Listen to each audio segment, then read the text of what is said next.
Pasajes que rodean el momento histórico del nacimiento de Jesús, hoy quisiera leer uno de los llamados cánticos de la Navidad. Y se encuentra, y quiero que tengáis la Biblia abierta por allí, en el Evangelio según San Lucas, capítulo 1, desde el versículo 46 al 55. Así que si podemos tener allí la Biblia abierta, aunque ahora mismo no vamos a leerlo, pero sí tener localizado el texto donde se encuentra este cántico que se le ha dado en llamar el Magnificat o Magnificat de María. Empieza en el versículo 46 del capítulo 1 de Lucas hasta el versículo 55.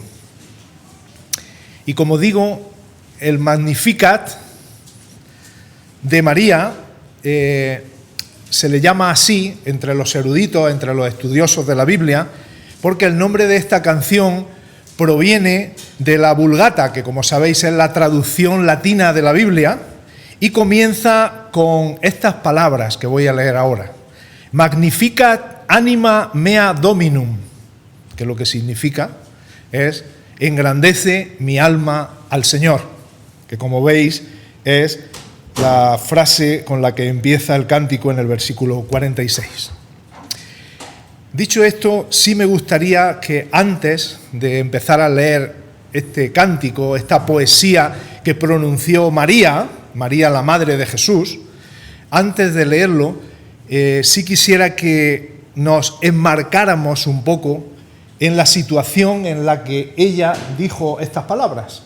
Es muy importante, ¿verdad?, que siempre que leamos la Biblia intentemos buscar el contexto en el que se dijeron esas palabras, para después poder aplicarlo a nuestras vidas, para poder después sacar ciertas conclusiones para nosotros como hijos de Dios. Hace unos 20 siglos, estamos hablando de hace 2000 años aproximadamente, Dios, y como digo, esto ya es el contexto en el que se pronunciaron esas palabras, Dios mandó al ángel Gabriel a una aldea de Galilea llamada Nazaret, una aldea que estaba al norte y que no era de las más importantes tampoco de toda la zona de Palestina. El ángel llevaba un mensaje para una joven llamada María, una mujer desconocida, una joven que no era conocida tampoco, ni se había citado antes en la Biblia. Ella estaba comprometida, estaba desposada con un joven también llamado José, que era descendiente de la casa de David. Ese ángel entró donde estaba María, ella estaba en su casa, y ese ángel entró y la saludó y le dijo: María, Dios te ha bendecido de una manera especial. El Señor está contigo. María, ante esa voz, ante ese ángel que se le presentó, se quedó un poco sorprendida y al oír el saludo tan extraño se preguntaba qué significaría esto. Pero el ángel siguió hablando para que ella supiera todo el significado de lo que le estaba diciendo. Y el ángel le dijo: no tengas miedo, María, no tengas temor, porque Dios te ha dado un privilegio muy grande. María seguía aún asombrada, ¿verdad? Y el ángel siguió hablando: a partir de ahora vas a quedar embarazada y vas a tener un hijo, y a ese hijo le vas a poner de nombre Jesús. Este niño va a ser alguien muy grande, tan grande que será el Hijo del Altísimo. Dios lo hará rey como su antepasado David, pero va a gobernar la nación de Israel y su reino será para siempre, no se terminará nunca. Entonces María, aún siguiendo con su perplejidad, le preguntó al ángel y le dijo: has dicho que voy a quedar embarazada, pero eso no puede ser, porque yo todavía no estoy casada con mi novio y no me he juntado con él y no he tenido contacto con ningún otro hombre. ¿Cómo puede ser esto? Y entonces el ángel le contestó: será el Espíritu Santo el que venga sobre ti Él se va a acercar a ti y el Dios Altísimo te cubrirá con su poder. Y por eso el santo ser que va a nacer será llamado Hijo de Dios. Y el ángel siguió hablando y le dijo, y te tengo que decir algo más. ¿Tú te acuerdas de aquella parienta Elizabeth? Sí, la recuerdo, la mujer del sacerdote que vive por las montañas de Judea. Sí, ¿tú te acuerdas de ella? Sí, ya, esa pariente mía debe ser ya mayor. Bueno, pues, ella va a tener un hijo. De hecho, ya está de 6 meses. ¿Y sabes por qué es eso? Porque no hay nada imposible para Dios. En su pueblo decían que ya no podía tener hijos. En su pueblo le llamaban la estéril. Pero Dios le ha dado un hijo y ya está embarazada de 6 meses. Esto demuestra que para Dios no hay nada imposible. Siguió diciéndole el ángel. Y María, ante todo aquello, respondió, aquí estoy. Yo soy la sierva del Señor. Soy su esclava. Así que, si todo esto tiene que suceder, que así sea. Y el ángel se fue. Y aquella joven María se quedó sola, pensando en estas cosas, pero también pensando en aquella parienta Elizabeth a la que ella quería ver. Y nos dice el Evangelio de Lucas que rápidamente ella hizo las maletas y se fue deprisa a ese pueblo de la región montañosa de Judea y entró en la casa de Zacarías, que era el marido de Elizabeth, la parienta suya, y al entrar en la casa le saludó. Estaba allí Elizabeth, entró María a la casa y dijo, la paz sea contigo, que era un saludo normal de los israelitas en aquella época. Pienso yo, no lo dice la Biblia, pero pienso yo que podía ser aquel saludo de Shalom, la paz sea contigo. El caso es que no es tan importante cuál fue el saludo, sino que rápidamente su parienta Elizabeth no solo la conoció, sino que fue llena del Espíritu Santo y ella dijo en voz alta, aquella mujer mayor dijo en voz alta, Dios te ha bendecido más que a todas las mujeres, bendita eres tú sobre todas las mujeres. Y bendito el fruto de tu vientre. Y dijo algo más. ¿Por qué se me ha concedido esto a mí? De que la madre de mi Señor venga a mí. Estamos ahí, ¿verdad? Mujer mayor, esposa de un sacerdote de Israel, mujer joven, todavía no esposa de nadie, no influyente, no importante, y Elizabeth le dice, esto es una bendición que Dios me da, yo no entiendo cómo Dios me ha dado esta bendición tan grande, que la madre de mi Señor venga a mí. No le dice que mi prima pequeña venga a mí, sino que la madre de mi Señor venga a mí. No mi señora, hermanos, no mi señora, Nuestra Señora del Pilar, no. La madre de mi Señor. Ella no es la señora, ella es la madre del Señor, que no es lo mismo. Bueno, acabo ya con la introducción. Sigue hablando Elizabeth y dice, porque tan pronto como tú me saludaste, como entrabas por la puerta y dijiste, la paz sea contigo, hubo algo en mi vientre que se movió y yo sé que es el bebé que llevo, decía Elizabeth. Y yo he sido llena del Espíritu Santo. Dios te ha bendecido, María, porque has confiado en Él. Y en ese momento María habló y dijo, versículo 46. Y ahora sí os pido que vayáis a la palabra. Versículo 46. En todo este contexto que hemos visto, en todo este marco espiritual, en todo ese microclima guiado por el Espíritu Santo, María dijo, 1:46, engrandece mi alma al Señor, y mi espíritu se regocija en Dios mi Salvador, porque ha mirado la bajeza de su sierva. Pues he aquí desde ahora me dirán bienaventurada todas las generaciones, porque me ha hecho grandes cosas el poderoso. Santo es su nombre, y su misericordia es de generación en generación a los que le temen. Hizo proezas con su brazo. Esparció a los soberbios en el pensamiento de sus corazones. Quitó de los tronos a los poderosos y exaltó a los humildes. A los hambrientos colmó de bienes y a los ricos envió vacíos. Socorrió a Israel, su siervo, acordándose de la misericordia de la cual habló a nuestros padres para con Abraham y su descendencia para siempre. Y se quedó María con Elizabeth como 3 meses y después se volvió a su casa. Que el Señor bendiga su palabra. Podemos notar en esta canción, en este cántico, 2 porciones, 2 partes que están bien diferenciadas entre sí, al menos a mi punto de vista. La primera parte en la que María alaba a Dios por lo que Dios ha hecho en ella. Es algo personal. Voy a alabar a Dios por lo que Dios ha hecho en mí, desde el versículo 46 al versículo 50.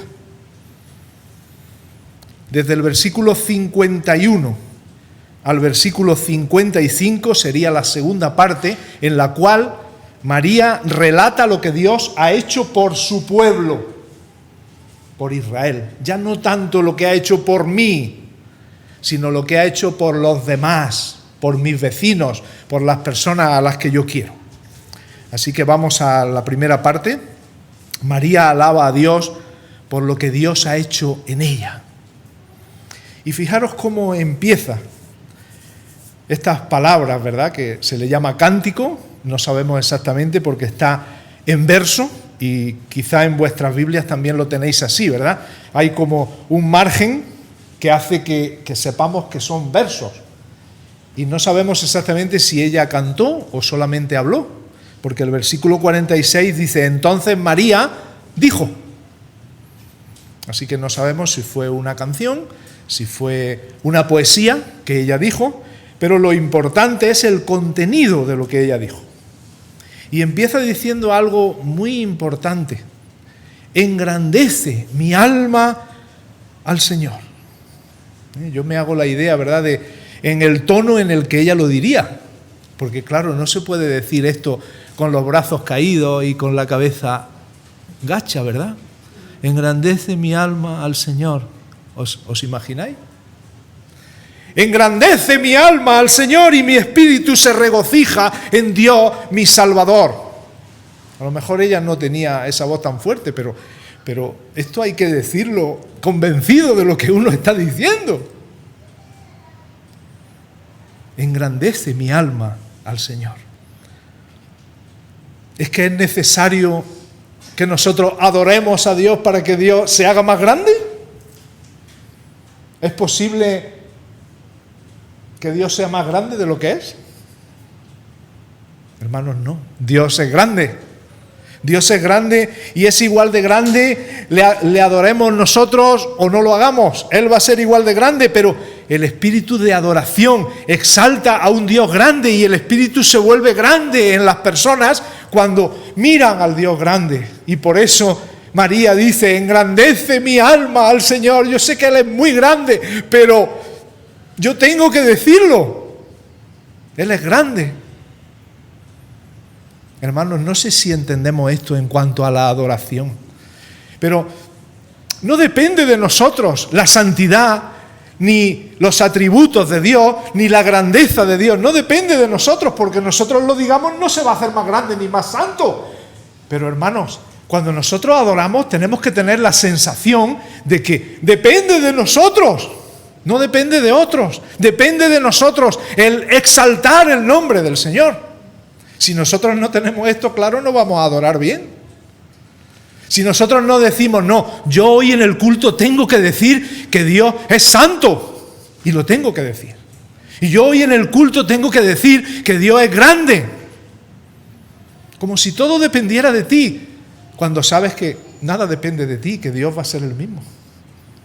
Pero ese es el espíritu del adorador, de la adoradora que le dice al Señor, Señor, qué grande eres. Qué grande eres, Señor. Engrandece mi alma al Señor. Y mirad lo que dice en el 47. Mi espíritu se regocija en Dios, mi Salvador. Gozo, alegría. Estoy seguro que en los planes de María, aquella jovencita, no estaba el ser madre de esta forma. Estoy seguro. Cuando el ángel se le presentó, estoy seguro que ella diría: madre mía, tengo que emplear un tiempo para que mis pensamientos se pongan en su sitio, porque yo, ¿cómo voy a ser madre ahora mismo? Las personas no van a entender esto.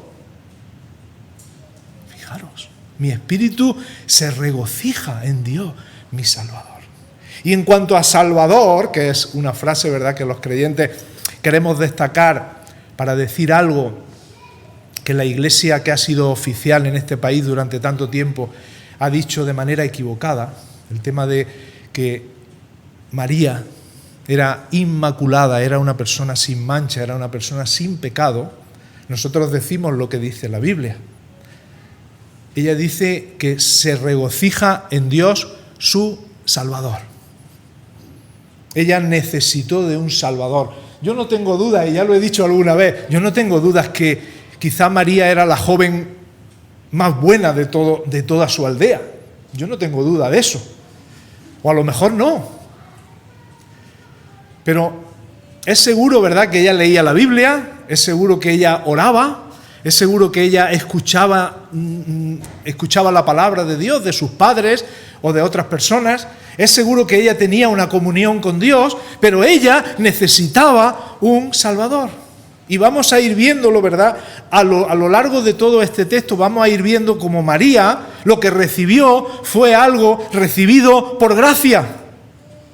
Y sabéis lo que es la gracia, ¿verdad? Es un regalo que no merecemos. Y María era consciente de que ella no lo merecía.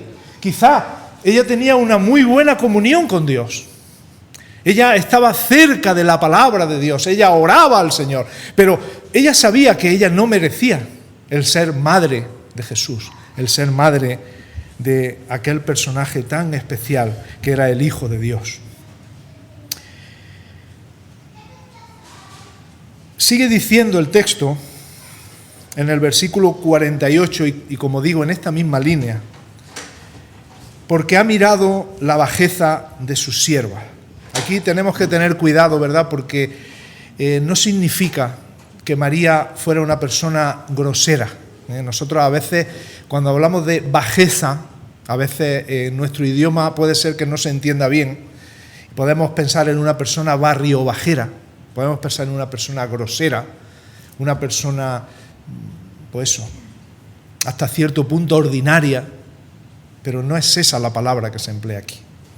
Aquí la palabra bajeza tiene que ver con pequeñez. Ha mirado, dice el versículo 48, el Señor ha mirado que yo soy una persona pequeña, que yo soy una persona que no tengo influencia, que yo soy una persona que a mí no me conoce nadie. Ella se reconocía como sierva del Señor y además era de clase humilde, era una persona sin influencia, ella era una persona desconocida para la mayoría de las personas. Pero ¿sabéis qué? Versículo 48, el Señor la miró. Eso es la gracia, hermanos. La gracia es cuando el Señor toca a la suegra de Pedro. Eso es la gracia. Era la suegra de Pedro la mejor mujer de allí. No tiene nada que ver si era la mejor o era una del montón. No tiene nada que ver. El Señor la tocó y ella se quedó curada y le servía. Y María dice aquí, yo no soy la mejor joven de Israel, pero el Señor me ha mirado, porque el Señor hace así las cosas. El Señor en su soberanía te mira, te escoge. Y como dice Efesios, según nos escogió en Cristo antes de la fundación del mundo. Dios, antes de la fundación del mundo, había pensado en María. Dios no se había deslumbrado por el comportamiento de María, porque a Dios no lo deslumbra nadie con su comportamiento pecador. Dios cuando solamente se le saltan las lágrimas. Estoy usando una personificación. Estoy tratando a Dios como si fuera una persona. A Dios, cuando se le conmueve el corazón, cuando se le saltan las lágrimas, es cuando mira a su Hijo, nada más. Cuando te mira a ti, cuando me mira a mí, nosotros no lo vamos a sorprender con nada de lo que hagamos, por muchas cosas que hagamos y por muy siervos que seamos y nosotros digamos, Señor, si es que ya no tengo tiempo, si estoy entregado totalmente al servicio tuyo, eso no lo impresiona al Señor. Hermanos, no lo impresiona. Ha mirado la bajeza de su siervo, de su sierva. Fijaros cómo sigue diciendo, pues aquí, desde ahora, me dirán bienaventurada todas las generaciones, porque me ha hecho grandes cosas el poderoso. Santo es su nombre. Dios le ha hecho grandes cosas porque Él tiene poder para hacerlas. Y mirad el versículo 50 y ya concluimos con esta primera parte. Su misericordia, y sabéis lo que es la misericordia, es tener el corazón dispuesto, el corazón amable para con las miserias de otros. Y dice María, ha tenido misericordia de mí, pero no solo de mí, sino que su misericordia es de generación en generación a los que le temen. Ha tenido misericordia de mí, como suele hacer Dios con aquellas personas que se toman a Dios en serio. Y aquí entramos, ¿verdad?, en otra polémica. Pero bueno, si Él nos mira, si Él nos toca, si Él viene a nosotros, si Él tiene misericordia de nosotros, ¿cómo es posible que diga aquí a los que le temen? Pues sí, a los que le temen. A los que se toman a Dios en serio. A los que se humillan delante de Él, a los que se arrepienten delante de Él. ¿Verdad? Aquí está esta dicotomía en cuanto a la salvación. La salvación es del Señor, hermanos. Eso lo dicen varios textos de la Escritura. La salvación es del Señor. Pero Él salva a los que se lo toman en serio. Él salva a los que se humillan delante de Él, a los que se arrepienten y tienen fe. Por eso dice aquí en el 50, y su misericordia es de generación en generación a los que le temen. Es por todo eso que hemos leído antes, por lo que desde ahora todas las generaciones van a conocer a María, la madre de Jesús. Todos los creyentes conocen a María. Saben que ella tuvo en su vientre al Hijo de Dios. Y la conocemos no por sus méritos, sino por la gracia de Dios. Ella es una persona bienaventurada, es una persona feliz, es una persona dichosa. Y de nuevo, no debemos olvidar lo que dije antes.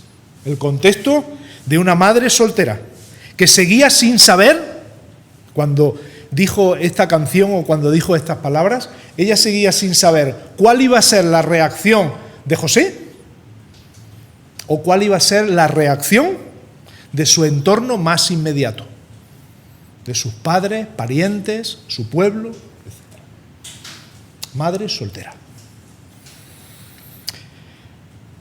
Desde el versículo 51 hasta el 55, y vamos ya un poquitín más rápido, María nos va a relatar aquí, en este cántico, lo que Dios ha hecho por su pueblo Israel. Y empieza diciendo en el versículo 51 que Dios hizo proezas con su brazo. Él cambió radicalmente todo lo que quiso, cuando quiso y como quiso. Y no tenemos nada más que mirar la historia del Éxodo. Más poderoso que podía ser Faraón, más poder y más fuerza que podían tener los carros de Faraón, pero sin embargo dice en el versículo 52 que quitó de los tronos a los poderosos y exaltó a los humildes. Ahí tenéis, como digo, aquella historia real de la salida de Israel de Egipto. Y cómo cruzan el Mar Rojo, y cómo cuando el ejército de los egipcios viene detrás de ellos, perecen anegados en el agua. Y otra María, Otra Miriam, hermana de Moisés, toma un grupo de mujeres, toma instrumentos musicales, empiezan a danzar, empiezan a bailar y cantan una canción que dice: el Señor hoy se ha engrandecido sobremanera. Libro del Éxodo. Ha echado al mar, al jinete y al caballo. Miriam, hermana de Moisés. Otra María. El Señor se ha engrandecido hoy. ¿Ah, sí? ¿Se ha hecho más grande? No. Pero nosotros hemos visto lo grande que es Dios. Ha echado al mar al jinete y al caballo. Ha exaltado a los humildes y ha humillado a los poderosos. Hay personas en las que Dios se agrada porque son humildes. Y hay otras personas que Dios rechaza, no por sus pecados, hermanos. Todos somos pecadores. Hay otras personas que Dios rechaza por su actitud soberbia, porque no quieren humillarse delante de Dios. Unos creen que no necesitan la ayuda divina y Dios los reprueba. Y otros buscamos su salvación y Dios nos acepta. Dice el 53 que a los hambrientos colmó de bienes y a los ricos envió vacíos. Socorrió a Israel, su siervo, en base al pacto que había hecho con Abraham. Mirad, el pacto abrahámico es un pacto que Dios hizo con este hombre de fe, pero el pacto de Abraham no solamente afecta al pueblo de Israel, y eso tenemos que tenerlo claro. Abraham no solamente tuvo a Isaac como hijo, sino que tuvo más hijos, ¿verdad?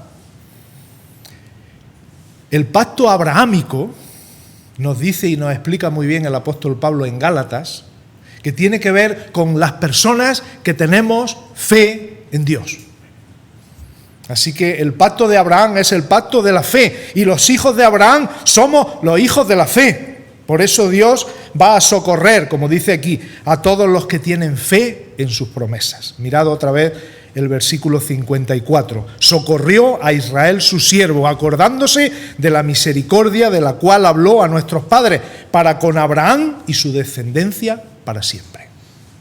Así que si bien la descendencia de Abraham es Isaac y de ahí desciende el pueblo de Israel, también la promesa de Abraham es para todos nosotros. En tu simiente serán benditas todas las naciones de la tierra. Así que es una promesa universal, como la salvación de Cristo iba a ser universal. Ahí tenéis las dos partes de esta canción, de este cántico. La primera parte, María da gracias a Dios porque ella no lo merece, pero el Señor le ha dado grandes cosas. La segunda parte, María se acuerda también de su pueblo y dice: Señor, gracias también por lo que tú has hecho para con Israel, tu siervo, para con mis vecinos, para con las personas que yo tengo cerca. Ahora solamente unas conclusiones y una pequeña aplicación para que nosotros también podamos notar que este texto nos afecta a nosotros, para que podamos llevarnos en nuestro corazón una aplicación práctica para ponerla a funcionar en nuestra vida. En primer lugar, no sé si os habéis dado cuenta, creo que sí, cuando hemos leído estas palabras de el Magnificat o Magnificat de María, cuando hemos leído estas palabras, María cita más de 12 pasajes del Antiguo Testamento. Son palabras suyas que le salen del corazón, pero salen de un corazón que estaba lleno de la palabra de Dios. Cita el libro del Éxodo, cita el libro del primero de Samuel, cita el libro de los Salmos, cita el libro de Isaías, cita el libro de Malaquías, entre otros. Todos estos libros estaban en el corazón de María. La palabra de Dios moraba en abundancia en ella. No solo escuchaba la palabra, sino que la atesoraba en el corazón. Ojalá el Señor haga también que cada una de las personas que estamos aquí y de los que escuchan estemos llenos de la palabra de Dios para poder conocerle y para poder aceptar la voluntad de Dios, porque a María le sirvió mucho el estar llena de la palabra, para conocer al Dios de la palabra y para aceptar la voluntad del Dios de la palabra. Ella tenía que aceptar algo impresionante y lo iba a hacer en base al poder del Espíritu revelado en la palabra de Dios. Otra cosa más. María adora a Dios de verdad. Hemos dicho algo ya, ¿verdad? María adora a Dios de verdad. Con todo el corazón, con toda el alma, con todo el espíritu. María no es una adoradora fría y superficial. Ella no lo hace para salir del paso. Ella no dice, bueno, yo estoy en casa de mi parienta Elizabeth, algo tengo que decir. Eso no se ve en las palabras de María. Las palabras de María salen del corazón como una adoración, no superficial ni fría, sino que son palabras intensas, son palabras sentidas por ella, son palabras apasionadas, son palabras emotivas, son palabras entregadas. Ella cumple lo que dice el primer mandamiento de la ley, el más importante de todos. Amarás al Señor tu Dios con todo tu corazón, con toda tu alma, con toda tu mente y con todas tus fuerzas. A veces hace falta la mente para amar al Señor y para servirle. Otras veces hace falta el alma, el ánimo. Otras veces hace falta el espíritu y otras veces hace falta las fuerzas físicas para servir al Señor. Amarás al Señor tu Dios con todo tu corazón, con toda tu alma, con toda tu mente y con todas tus fuerzas. Otra cosa más de María que podemos aplicarla a nosotros. María sabe que Dios no va a hacer nada que dañe a sus hijos. Y esto es mucho decir, ¿verdad? Porque la persona que lo está pasando muy mal dice, no me digas eso, porque yo estoy sufriendo y yo sé que esto lo ha permitido el Señor. ¿Por qué tengo que sufrir de esta manera? Ella dice una frase, ¿verdad? En el versículo 49 al final. Dice, santo es su nombre. Y ahí la palabra santo lo que quiere decir es un Dios tan bueno, tan limpio, tan especial, que no va a hacer nada que me haga daño. Puede ocurrir una situación o varias que no entendamos, pero todo coopera para nuestro bien y para la gloria del Señor. Entonces, cuando lo estamos pasando tan mal y nosotros sabemos que Dios ha permitido esa situación, tenemos que saber que no hará un daño definitivo a nuestra vida, hermanos. ¿Podemos pasarlo mal? Claro que sí, no vamos a negarlo, pero la restauración está próxima. Como dice la palabra de Dios, elevad al cielo vuestros ojos, porque vuestra liberación está cerca, está cerca. Así que cuando estemos sufriendo esas cosas, que tengamos en mente, como le ocurrió a María, Dios es santo, Dios es poderoso, por eso nunca hará mal definitivamente a los que le tememos. Acordaros de lo que dice el Señor mismo, en Lucas capítulo 11, en el contexto de la oración. ¿Qué padre de vosotros, si su hijo le pide pan, le dará una piedra? O si le pide pescado, en lugar de pescado le dará una serpiente, o si le pide un huevo le dará un escorpión. Tenemos padres aquí jóvenes, Rubén. Si te pide Mateo pan, le dará una piedra de río de esas blancas para que la muerda y se haga daño en sus dientes. Mirad lo que dice después. Pues si vosotros, siendo malos, no me estoy refiriendo ahora a Rubén, pero a todos. Si vosotros, siendo malos, porque no somos buenos del todo, hermanos, sabéis dar buenas dádivas a vuestros hijos, ¿cuánto más vuestro Padre Celestial dará el Espíritu Santo a los que se lo pidan? ¿Cuánto más? El Señor dice, ¿es que yo soy el más malo de todos los padres? Si a ti te pide tu hijo un pescado, ¿tú le vas a dar una serpiente para que le muerda? ¿Verdad que no? Dice, no, y vosotros sois malos. ¿Cómo vuestro Padre Celestial os va a dar malas cosas a vosotros? si vosotros se las pedís, en el contexto de la oración, ¿verdad? Otra cosa más de María. María reconoce a Dios como su Señor y Salvador. Y esto es muy importante, hermanos, muy importante. Dios nos salva, sí, pero Dios nos manda también. Dios es Señor y es Salvador. Cuando el apóstol Pedro presenta su primer mensaje en Hechos capítulo 2 delante de los israelitas que habían escuchado o que habían estado presentes en la crucifixión de Jesús, dice el apóstol Pedro al final de ese primer mensaje: a este Jesús a quien vosotros crucificasteis, Dios le ha hecho Señor y Cristo. Tristemente lo tengo que decir. Hay personas, hay grupos de personas que quieren que Jesús sea solamente Cristo. Jesús es Cristo, claro que sí. Es el Mesías, Él es el Salvador, Él es el que Dios envió para resolver el problema del pecado, claro que sí. Dios ha enviado a su Hijo y Jesús es el Cristo. Pero Pedro dijo, Dios le ha hecho Señor y Cristo. Hay personas que hoy en día se atreven a mutilar a la persona bendita de Jesús. Y dicen, yo quiero que sea solamente Salvador. Pero eso de Señor, que me mande a mí, no. Yo haré lo que buenamente crea que debo hacer, pero su palabra no va a ser definitiva para mi vida. Y yo os tengo que decir una cosa, hermanos. No puedo decirlo de otra manera. O es Señor y Salvador, o no es nada. No puede ser. La mitad no podemos cogerla y la otra mitad dejarla. El Señor, si te salva, te manda. Te ordena lo que tienes que hacer.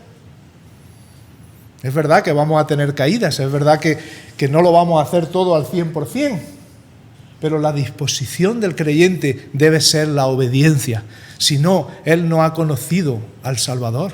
Él no ha conocido al que ha limpiado sus pecados. Dios le ha hecho Señor y Cristo. Y María, mirad al principio, entonces María dijo, engrandece mi alma al Señor. Y mi espíritu se regocija en Dios, mi Salvador. Salvador y Señor, Señor y Salvador. No una cosa sin la otra, hermanos. No una cosa sin la otra. Otra cosa más, María se acuerda del Dios del pacto. Y lo hemos dicho ya también, ¿verdad? Los de la fe son bendecidos con el creyente Abraham. María era una mujer de fe. Fue bendecida junto con el creyente Abraham. Y ya por fin, la última aplicación.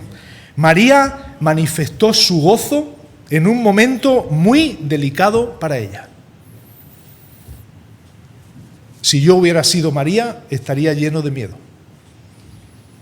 Ella hizo que el miedo huyera. Pero esta frase que yo acabo de decir no es exacta. ¿Cómo consiguió que el miedo se transformara en gozo? ¿Cómo lo consiguió? Hay una respuesta muy evidente en el texto. María consiguió que su miedo se transformara en gozo por la obra del Espíritu Santo en ella. No hay otra solución, no hay otra respuesta.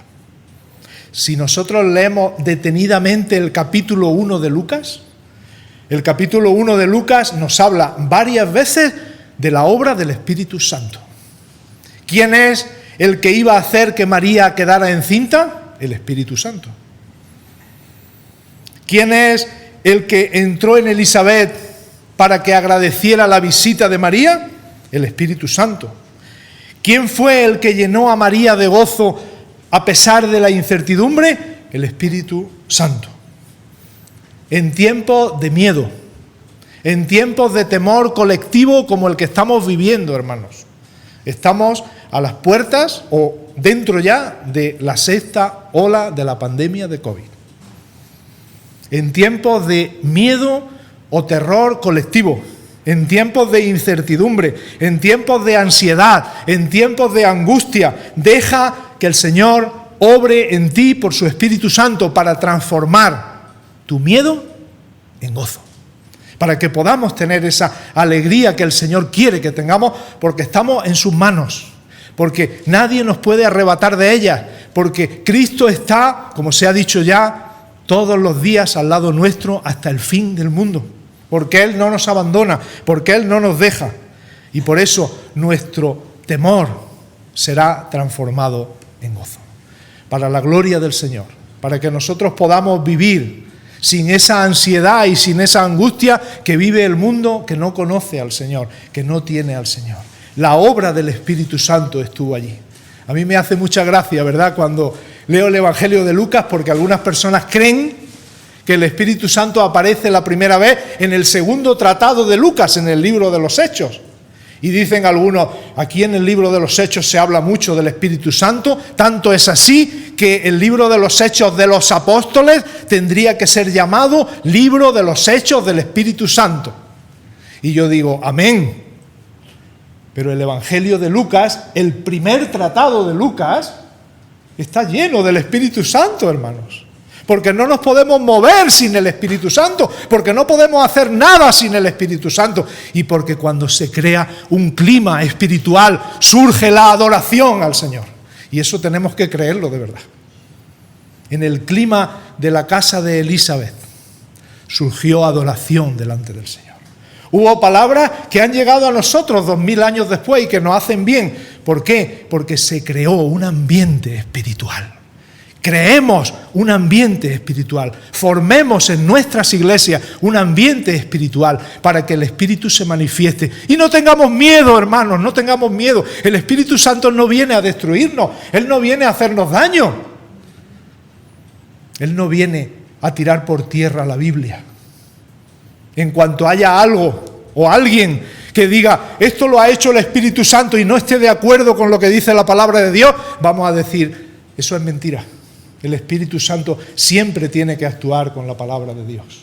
Los dos tienen que ir unidos. Pero no tengamos miedo, hermanos. Dejemos que el Espíritu Santo se mueva en nosotros. Dejemos que la persona de Cristo se pasee en medio de nosotros para recibir las bendiciones y para poder decirle, Señor, bendito sea por siempre. Como hizo María, mi espíritu se regocija en Dios, mi Salvador. Que el Señor nos bendiga a todos y nos dé un tiempo de Navidad en el cual, como ya hemos dicho, estemos bien centrados en lo que tenemos que pensar, en lo que tenemos que creer y en lo que tenemos que hacer, para la gloria de Dios y para la bendición nuestra.